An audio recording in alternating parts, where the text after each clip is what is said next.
Hello all again. This time I'm back, still working on the engine swap. I just wanted to do a few quick clutch tips for doing this. First thing is, I got this new Exedy lightweight flywheel and clutch kit, and there's a couple of things that I wanted to point out here in case you get into the situation that I was in. Let me prepare this here. Okay, so I'm going to put the clutch on, and then I realized that the new flywheel has these, they're basically pilot pins, and they needed to be pressed in. I used to have a hydraulic press, but I made a whole lot of AKs back before Maryland started passing their stupid ban laws. I made a bunch of them, and in the process I screwed up my Harbor Freight hydraulic press. It just couldn't handle those 1.5 millimeter receivers. So anyway, the last time I had a video, I used my friend's press to press in some trailing arm bushings.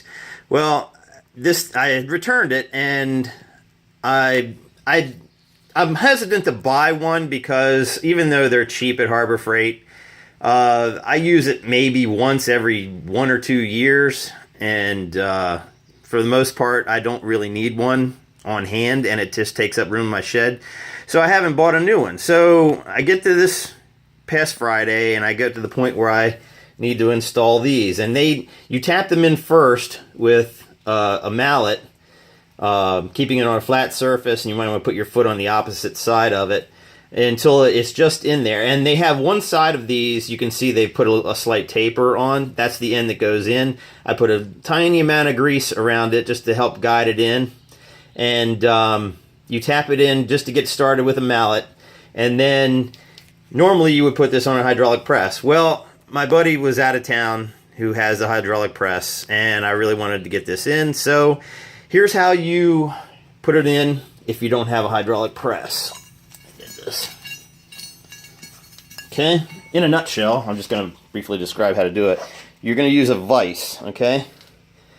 And you're going to basically put that in there until it's about midway in the jaws of the vise, in the very middle of the vise. And then you're going to crank that down until it's in there. I can't do that while I hold this camera. But you do that until it's in there. And then, unless you are some kind of super strong person, you're not going to be able to press it in using just this. So once it's in there, you want to get a cheater pipe, basically put that over there, and slowly squeeze it in until it presses in about halfway, and then you can use the dial calipers in order to see if it's gone in evenly. You want to have it to where it's still far out enough to where once the pressure plate is on there, it'll protrude beyond the metal of the pressure plate. It's pretty easy to do. I believe that these recesses are only milled out so far, so it will only go in so far. But you want to go very slowly with that. Just put it in there, crank this down until it presses in. And sometimes it'll go all at once, and sometimes it'll slide in rather easily. It depends on, the pin. But you don't want to tap them in with a hammer. This is a $300 flywheel that's SFI certified to 15,000 RPM against fracturing. It's all steel. You probably want to do that even less if you have an aluminum flywheel. And yeah, so press those in properly. If you don't have a hydraulic press, you can always use the vise method. Another thing that I was curious about with this kit is this kit came with 2 throwout bearings. And I'm assuming it's because this flywheel and clutch kit is on a wide range of MZRs. It goes from like 2004 all the way up to like 2013 when they started coming out with the Sky Active. And I question about that just because my flywheel that came off didn't have these little indentations, and I'm assuming that's for a speed sensor, but in my 2006 model I don't have these on the stock flywheel. So I'm assuming that's for a later model, and I'm also assuming that that's the reason why they give you 2 throwout bearings, and I'll show you the 2 different throwout bearings that it came with. They're over here. Alright, this is the one that is similar to the one that was in there. That one's still in there. I still have to clean up the fork and put that one back in. But this is the one that was similar to the one that was already in there. And it also came with this one, which is similar to most of the aftermarket ones out there. And I'm sure that I could probably use this. I'm quite sure that that just slides over the end of the fork, and I can probably use this. I would prefer to use this one because this one seems a bit more heavy duty. But I was looking online, and originally you could buy just this, and you didn't have to buy the fork. Every one that I saw that looked like this, it said that fork must be purchased separately, was originally sold with the fork, and all this other garbage. So I'm going to play it safe, and I'm going to just use the one that looks like the one that was already in there, because I know that that works. I know that this will click onto that fork because this one is identical to the one that was already in there. And so that was just another question I had. I'm assuming this is for like a later model and probably a slightly different throwout bearing fork. The last thing that I wanted to show in this video is I noticed as I was doing this engine swap, this is my slave cylinder, and you'll notice that the line for the clutch that goes into the slave cylinder is extremely heavily corroded here.